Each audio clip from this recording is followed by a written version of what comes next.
Monday, at least 49 Broadcasting from the Nine Studio.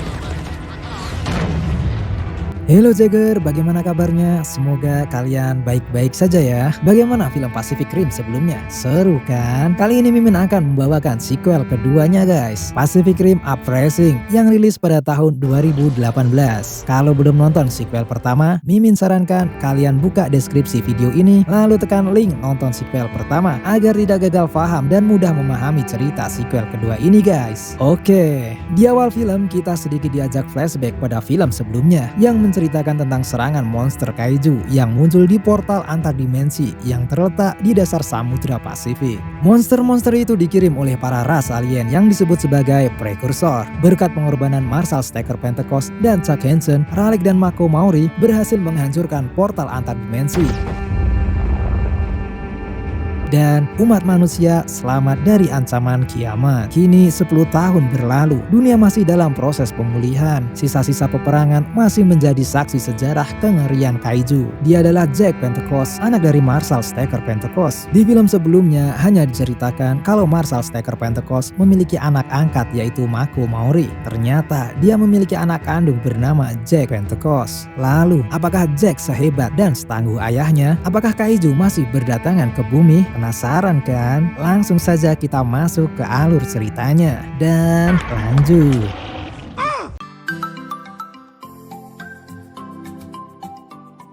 Hei kakak yang cakep, dukung kami ya. Terima kasih kakak. Kehidupan Jack 1800, sampai 1000 Cak. Kehidupan Jack 180 derajat berbeda dengan ayahnya. Dia tinggal di antara puing-puing sisa perang. Mereka hidup berfoya-foya di antara kota yang hancur. Untuk memenuhi hasratnya, Jack mencuri berbagai barang dan menukarnya dengan sesuatu yang dia butuhkan. Di malam hari, Jack dan teman-temannya menerobos masuk gudang rongsokan Jagger untuk mencuri. Mereka mencari spare part Jagger berteknologi tinggi karena bisa dijual dengan harga yang tinggi. Dengan bermodal alat pelacak, Jack mencari lokasi kapasitor plasma milik Jagger tersebut. Saat sudah hampir sampai di titik tujuan, 3 orang temannya menodongkan pistol ke arah Jack. Mereka menuduh Jack telah mencuri barang milik mereka dan mereka ingin Jack menggantinya dengan kapasitor plasma yang akan mereka curi kali ini. Jack yang terpojok pun tidak bisa berbuat apa-apa. Setelah sampai di lokasi, ternyata kapasitor plasmanya sudah hilang. Mereka pun marah dan mulai memukuli Jack dengan alasan Jack sudah menipu mereka. Tapi alat pelacak Jack menunjukkan pergerakan yang berarti ada orang lain yang mencuri lebih dulu kapasitor plasma tersebut.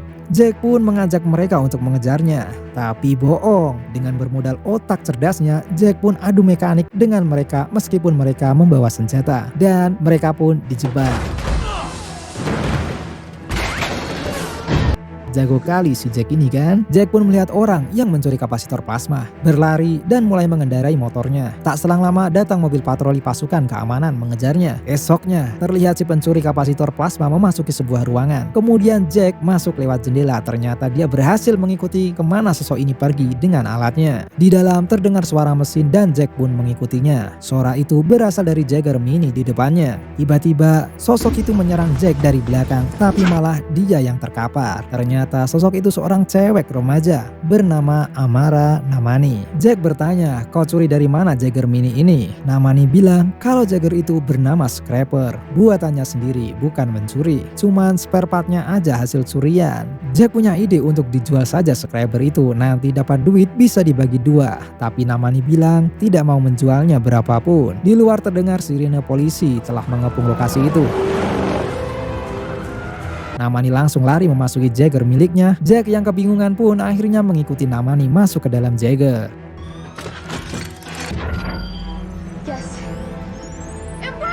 Di dalam Jack bingung kenapa hanya ada 1 tempat pilot. Namani bilang karena Jagger miliknya berukuran mini jadi cukup 1 pilot untuk mengendalikannya. Scrapper pun kabur keluar dari gedung tersebut. Di tengah jalan, Scrapper dihadang Jagger milik kepolisian yang bernama November Jack. November Jack menyuruh Jagger Mini di depannya untuk menyerah karena tidak memiliki SIM. Dia pun menyerah, tapi bohong. Scrapper langsung mengeluarkan smoke dan menggelinding ke sana kemari.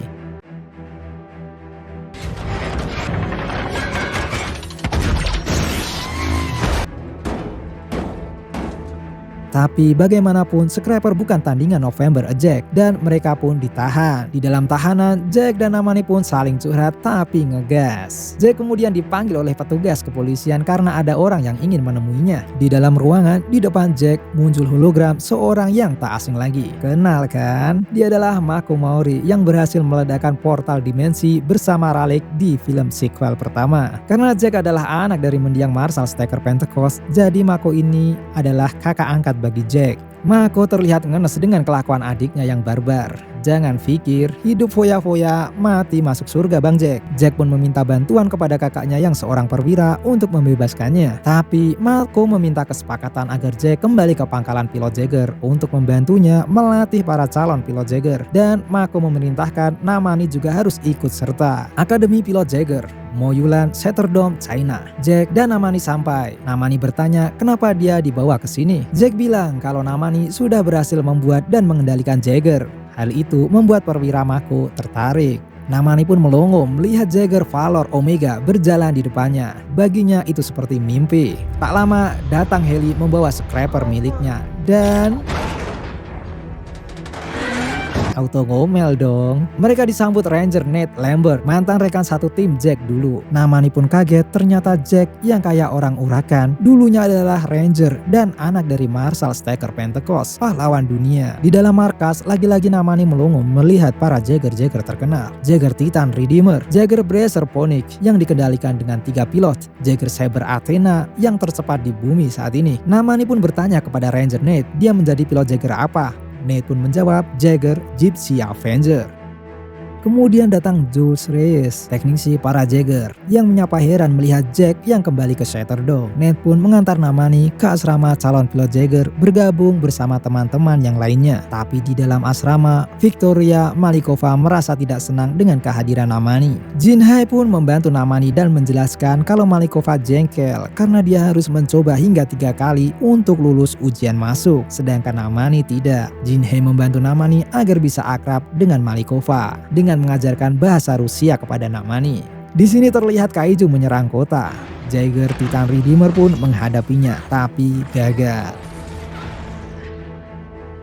Ternyata yang tadi hanyalah latihan melalui simulasi. Namani yang gagal dalam latihan simulasi dengan temannya Suresh membuat Nate kecewa. Tapi Jack membela Namani hingga mereka berdua pun saling ngegas. Malam harinya Nate menemui Jack yang berada di dapur sambil makan es krim. Nate bertanya kenapa Jack tidak serius dalam melatih para kadet. Bagi Jack latihan ini sia-sia karena kaiju sudah musnah sejak 10 tahun yang lalu. Nate pun menjelaskan kalau para peneliti masih belum memecahkan misteri tujuan utama alien perkusor mengarahkan kaiju ke bumi. Dan untuk berjaga-jaga atas ancaman kaiju berikutnya kita perlu penerus. Dan Jack sebagai pelatih harus menunjukkan contoh yang baik dengan bisa saling bekerja sama. Keesokan harinya Shaw Industries yang dipimpin oleh Nona Shaw Liwen datang ke Satterdome. Ternyata saat ini Dr. Newton bekerja untuk Shaw Industries. Di sana mereka disambut oleh Marshal Kwan. Mako Mori yang melihat Jack kembali ke Satterdome pun senang. Tak lama Dr. Herman Gottlieb menyambut teman lamanya, Newton, yang sudah lama tidak bertemu. Dia mengajak Newton untuk melihat hasil temuannya membuat pendorong roket pada Jagger. Hasil penelitiannya menunjukkan kalau darah kaiju disatukan dengan elemen-elemen langka bumi seperti cerium, lanthanum, gadolinium akan menghasilkan energi yang luar biasa besar dan itu sangat bermanfaat untuk upgrade Jagger. Tapi Newton mengatakan kalau temuan Herman ini menjadi tidak penting setelah drone Shaw Industries disetujui. Di ruang rapat, Shaw mendemonstrasikan teknologi drone miliknya yang hanya cukup dikendalikan oleh 1 orang pilot dari jarak jauh. Dan ini akan mengatasi masalah sulitnya mencari sepasang pilot yang harus bisa melakukan drive untuk mengendalikan Jagger. Meski ada perwira yang tidak setuju, tapi setengah dewan lebih mendukung Shaw Industries. Keputusan ada pada Mako Mori sebagai sekjen pertahanan. Sebenarnya Mako tidak setuju karena sistem jarak jauh bisa diretas atau dihack. Tapi jika Mako tidak menyetujuinya, maka dia akan berhadapan dengan anggota dewan. Mako pun meminta Jack dan Nate sebagai pengawal di rapat dewan besok dengan membawa Gypsy Avengers. Keesokan harinya, rapat Dewan Pertahanan berlangsung di Sydney, Australia. Jack dan Nate membawa Gypsy Avengers, sedangkan Mako menaiki helikopter ke tempat pertemuan. Terlihat Shaw Liwen yang sudah ada di sana dan akan masuk ke gedung dewan. Tiba-tiba dari laut muncul Jagger yang tak dikenali. Dia berjalan menuju gedung pertemuan. Setelah mendekat, Jagger itu menembakkan roket ke arah gedung. Gypsy Avenger pun mencoba menghentikan Jagger asing itu. Baku hantam pun tidak dapat dielakkan. Tanpa disangka-sangka, helikopter yang dinaiki Mako juga jadi sasaran tembakan roket dari Jagger aneh itu. Gypsy Avenger yang sudah memberi bogeman berusaha menyelamatkan helikopter yang dinaiki kakaknya Mako, tapi tidak sampai. Dan helikopter yang dinaiki Mako jatuh lalu hancur. Jack yang terpukul dengan kejadian itu langsung keluar berlari menghampiri helikopter Mako. Di atas terlihat 3 Jagger datang menuju medan pertempuran. Jagger aneh itu pun kabur kembali ke laut.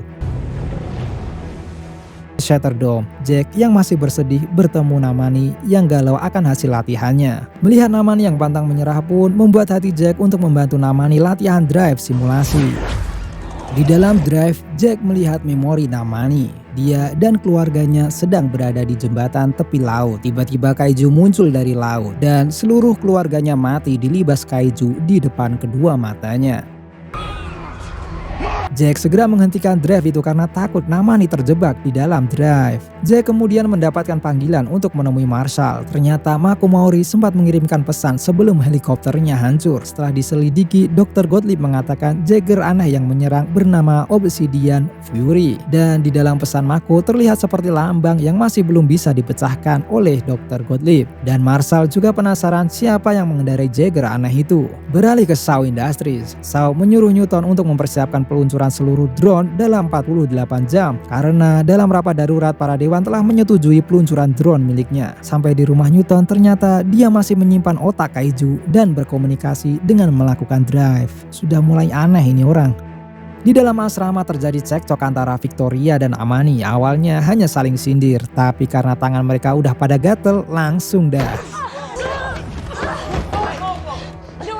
Lalu datang pelatih mereka, Ned, dan memberikan wejangan. Lalu datang Jules memberitahu untuk berkumpul di dalam lab. Dr. Gottlieb mengatakan bahwa lambang yang ada di dalam pesan adalah sebuah pulau. Pulau itu bernama Severnaya Zemla yang terletak di Siberia. Pulau itu dulu digunakan untuk membuat inti Jagger pada awal perang, tapi kini sudah dinonaktifkan bertahun-tahun yang lalu. Lalu Jack meminta izin kepada Marshall untuk membawa Gypsy Avenger memeriksa pulau itu. Keesokan harinya, Gypsy Avenger sampai di pulau itu. Tak lama kemudian, dia mendapat serangan dari Obsidian Fury. Gypsy Avenger menghampiri Obsidian Fury dan saling memberi bogeman. Meski Jack dan Ned kewalahan, mereka menjaga agar nggak kena mental. Kemampuan Jack dalam adu mekanik pun menjadi kunci menang by one dengan Obsidian Fury. Jack mengambil inti Obsidian Fury dan membuatnya terkapar. Saat membuka kokpit Obsidian Fury, Jack dan Ned kaget. Ternyata pilot dari Obsidian Fury bukan manusia. Pilot itu adalah otak kaiju. Hal itu aneh karena selama 10 tahun tidak ada kaiju yang datang. Lantas, otak kaiju ini datang dari mana? Di dalam lab, Dr. Gottlieb memeriksa otak kaiju tersebut. Menurutnya, otak kaiju ini berbeda dari kaiju yang datang 10 tahun lepas. Dilihat dari radioaktif dan genetiknya, otak ini hasil modifikasi dari bumi yang dibuat dari daging kaiju sisa perang. Dan bukan ulah perkusor, tapi manusia. Di luar, Namani dan teman-temannya penasaran dan ingin melihat Jagger yang dikendalikan oleh otak kaiju tersebut. Setelah sampai di dalam Jagger, Namani membelah beberapa kabel untuk memeriksanya. Lalu tiba-tiba Jinhei terkena tetesan cairan dan membuat tangannya terluka. Namani dan yang lainnya pun kaget dan meminta pertolongan. Di dalam ruangan terlihat Namani duduk menunggu dan Jack pun datang. Dia memberitahu kalau Marshall mengeluarkannya karena tindakannya dan teman-temannya pun kena skors. Namani berkata Obsidian Fury berasal dari teknologi Shaw Industries karena metamaterial insulasi digulung berlawanan jarum jam pada kabelnya. Namani mengenalinya karena sebelumnya dia sering mencuri teknologi milik Shaw Industries dan hanya Shaw satu-satunya perusahaan yang menggulungnya seperti itu. Kemudian Namani pun dikeluarkan. Jack segera memberitahu Dr. Gottlieb atas temuan Namani. Dia pun segera pergi menuju Shaw Industries. Di Shaw Industries proses peluncuran drone hampir semua selesai, tapi tiba-tiba terjadi gangguan konektivitas pada drone. Para pilot yang ada di dalam ruangan terlihat kesakitan. Di depan markas Shatterdome datang 2 drone milik Shaw Industries. Dari dalam drone keluar otak kaiju yang mengendalikannya. Drone itu berubah bentuk menjadi monster. 2 drone itu mengamuk dan menghancurkan markas. Valor Omega dan Titan Redeemer pun dapat jatah bogeman. Dr. Gottlieb yang sampai di Shaw Industries menemui Newton. Dia meminta bantuannya agar menonaktifkan drone karena para drone sedang menghancurkan markas. Tapi bukannya menghentikan para drone, Newton malah ngelantur kagak karuan. Dari sini Dr. Gottlieb sadar bahwa otak Newton sudah dikendalikan perkusor. Sullivan pun menodongkan pistol ke arah Newton yang sudah gila. Tapi Dr. Gottlieb menolongnya hingga Newton kabur. Karena bagi Gottlieb, Newton masih bisa diselamatkan. Di luar, para drone berusaha membuka kembali portal di sekitar lingkar Pasifik. Dan di markas, para drone menembakkan rudal ke ruang komando dan Marshal Plan pun wassalam. Titan Redeemer bangkit dan berhasil melumpuhkan satu drone. Drone kedua pun datang dan menginjak kokpit Redeemer hingga membunuh pilot yang ada di dalamnya. Saat ingin menyerang Jack dan teman-temannya, Sullivan berhasil mematikan semua drone dari jarak jauh dan para drone pun lumpuh total. Portal pun berhasil ditutup kembali, tapi naas, ternyata 3 kaiju berhasil menerobos dari Korea Selatan, pesisir Rusia, dan Laut Cina Selatan. 2 kaiju kategori 4 dan 1 kaiju kategori 5 yang disebut